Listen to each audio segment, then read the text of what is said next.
기사 하나를 봤습니다. 가방끈 길어도 소용없네.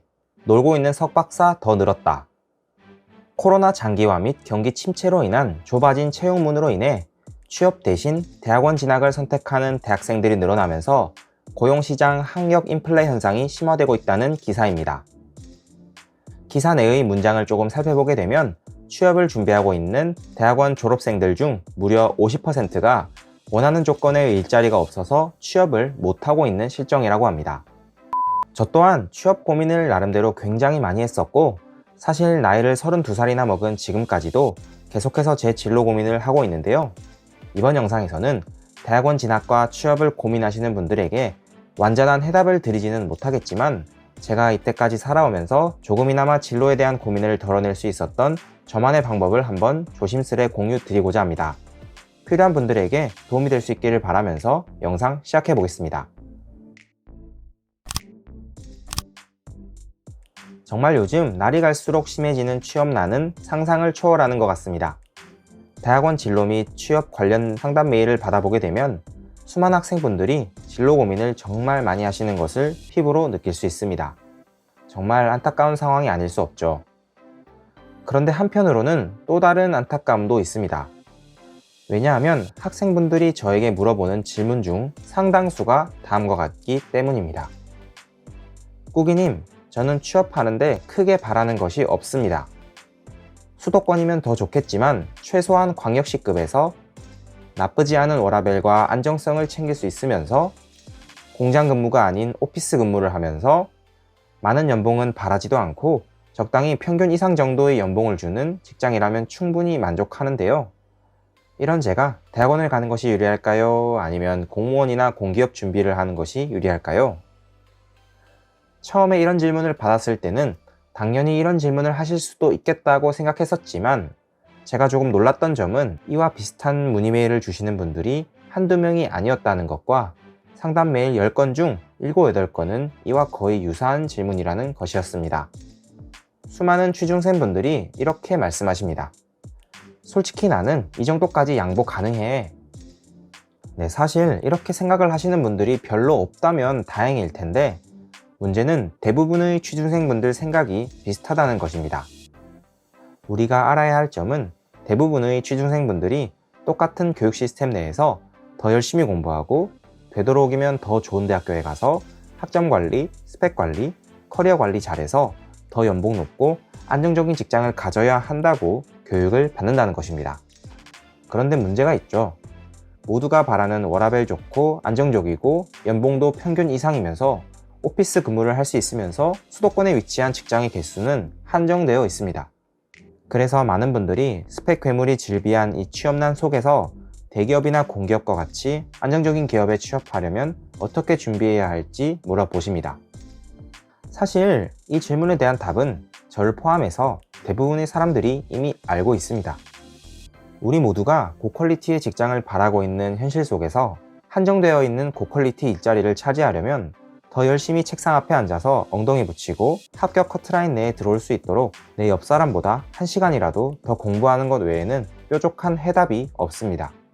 네, 아시는 분은 아시겠지만 저는 많은 분들이 취업하고 싶어 하시는 직장에서 1년하고 4개월간 다니다가 퇴사를 했습니다. 퇴사를 결심하기 전 2, 3주 정도는 잠도 잘 못 자면서 굉장히 많은 고민을 했죠. 서울 강남권에 위치하면서 굉장히 높은 워라밸과 안정성, 오피스 근무와 고연봉 직장을 포기하고 비수도권에 워라밸 보장 안 되며 불안정하고 연봉도 많이 깎인 스타트업으로 이직을 하는 것이었으니까요. 주위에 있는 지인들이 정말 많은 걱정을 하면서 극구 말렸음에도 결국 저는 퇴사를 결심했습니다. 제가 대기업 퇴사를 결심하게 된 과정을 조금 공유드리자면 퇴사 고민을 하던 당시에 구체적으로 대기업과 스타트업의 장단점에 대해 하나하나 따져볼 기회가 있었습니다.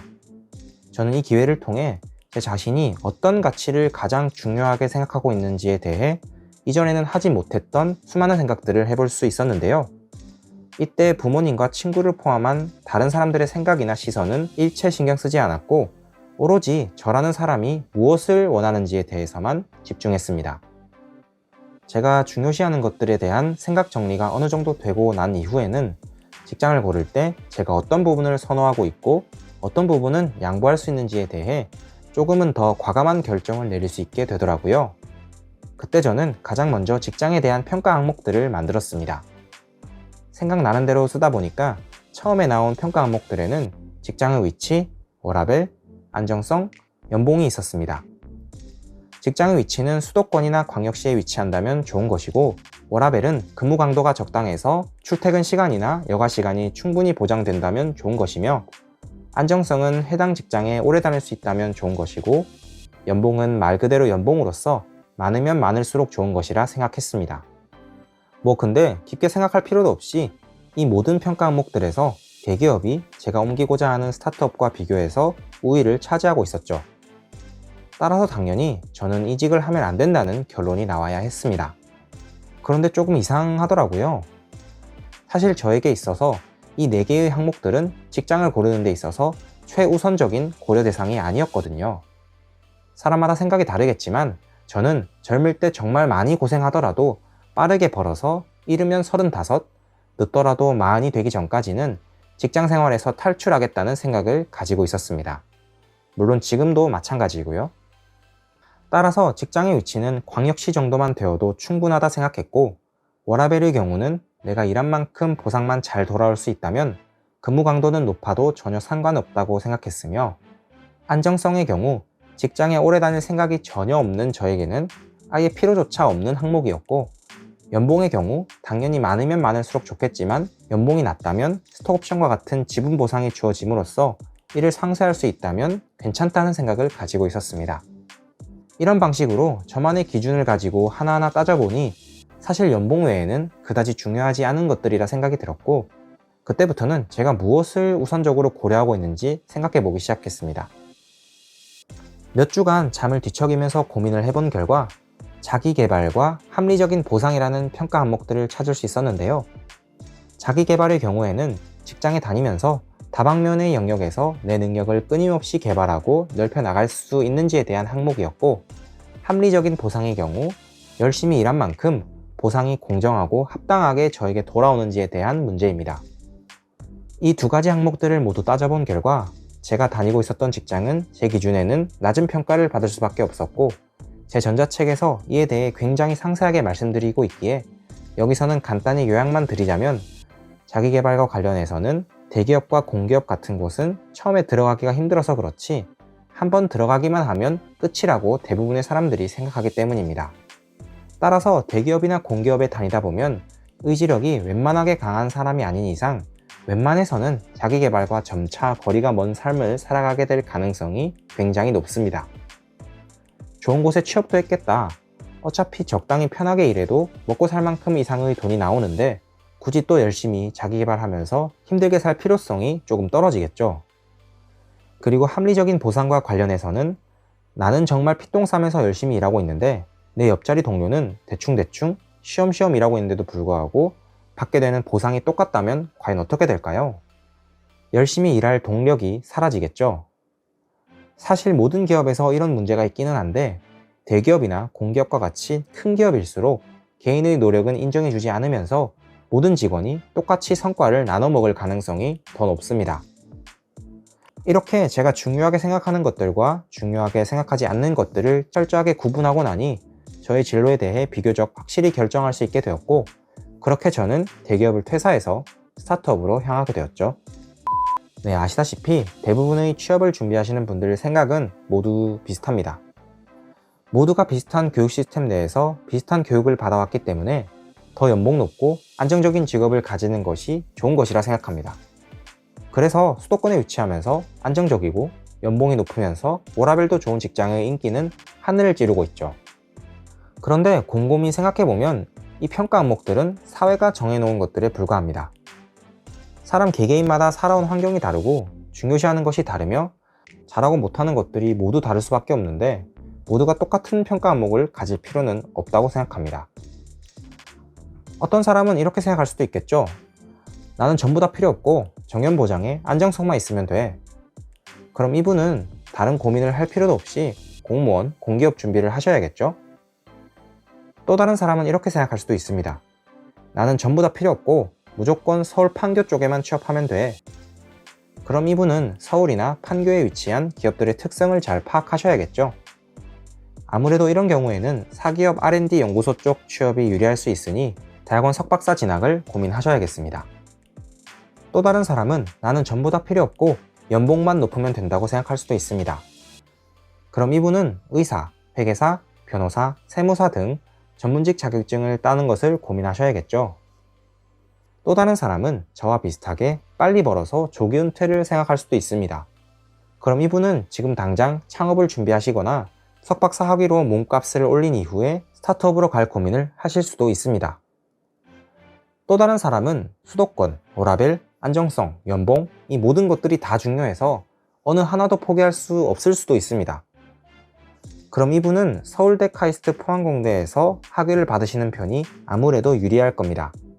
그리고 공부 하나로 경쟁자 다 제끼고 취업에 성공할 정도로 열심히 공부하시면 되겠습니다. 이와 같이 사람마다 중요시하는 것들이 다 다를 수밖에 없기 때문에 모든 사람들에게 일률적으로 여러분은 대학원 가는 것이 좋습니다. 여러분은 공기업 준비하는 것이 좋습니다. 라고 제가 뭐라고 감히 말씀드릴 수는 없습니다.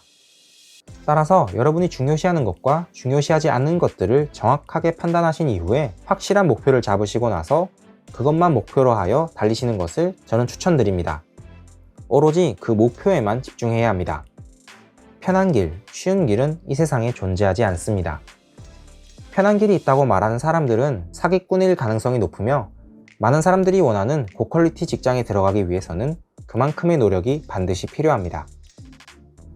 공기업에 가야겠다고 판단을 내리셨다면 하루 14시간 독서실에 박혀 있어야 합니다. 공기업 도전했다가 잘 안되면 시간 날리고 인생 날아가는 거 아니냐고 걱정하실 필요도 사실 없습니다.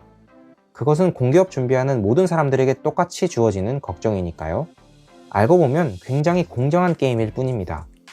공정한 게임에서 이기기 위해서는 경쟁자보다 1시간이라도 더 취업에 성공한 사람들의 성공 사례를 연구하고 책을 들여다보는 것만이 정답입니다.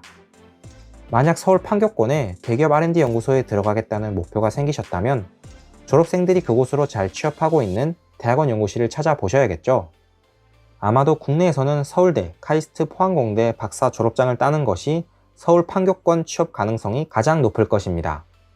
만약 지금 내 현실 스펙이 석사로 바로 서울대, 카이스트, 포항공대로 못 가는 조건이라면 중간 학교에서 석사 학위를 거쳤다가 박사 과정으로 들어갈 전략을 세우실 수도 있습니다. 지금 현재 가지고 계신 모든 스펙과 조건, 그리고 주위 선배님들의 조언 등을 최대한 활용하여 가능한 한 모든 전략들을 동원해 도전하셔야겠죠. 결국 어떤 분야이든 간에 자신의 목표만 미친듯이 열심히 파는 사람은 결국에는 이루더라고요. 네, 사람마다 중요시하는 가치는 다를 수밖에 없습니다. 제가 선택한 길은 리스크가 높은 길이고 안정적이지 않으며 불확실성 투성이에다가 육체적 그리고 정신적으로 많이 힘든 길입니다. 하지만 자기 개발의 기회가 있고 비교적 합리적인 보상이 주어지면서 기대 성장률과 보상이 높다면 충분히 참아낼 수 있다고 저는 생각합니다. 제 경우와 마찬가지로 모두가 다 똑같은 것만 바라보고 있는 지금 남들과는 다른 여러분만의 강점을 찾는 것에 집중하신다면 조금 더 수월한 여러분만의 진로 선택을 할 수 있지 않을까 생각해보며 영상 마무리를 드리고자 합니다. 마지막으로 광고 말씀을 하나 드리자면 대학원 진학 및 진로 고민은 제가 이번에 발간한 전자책을 한번 읽어보신다면 오늘 영상에서 말씀드린 내용 그 이상으로 많은 도움이 될 것이라 자신합니다. 구매자 전용 이메일을 통해 1:1 개인 상담까지 꾸준히 진행하고 있으니 관심 있으신 분들은 위 클립 영상이나 아래 링크를 참조해 주시면 감사하겠습니다. 앞으로도 진로와 관련해서 많은 다양한 생각으로 찾아뵙도록 하겠으니 도움이 되셨다면 구독과 좋아요 부탁드리겠습니다. 그럼 오늘도 좋은 하루 되세요. 들어주셔서 감사합니다.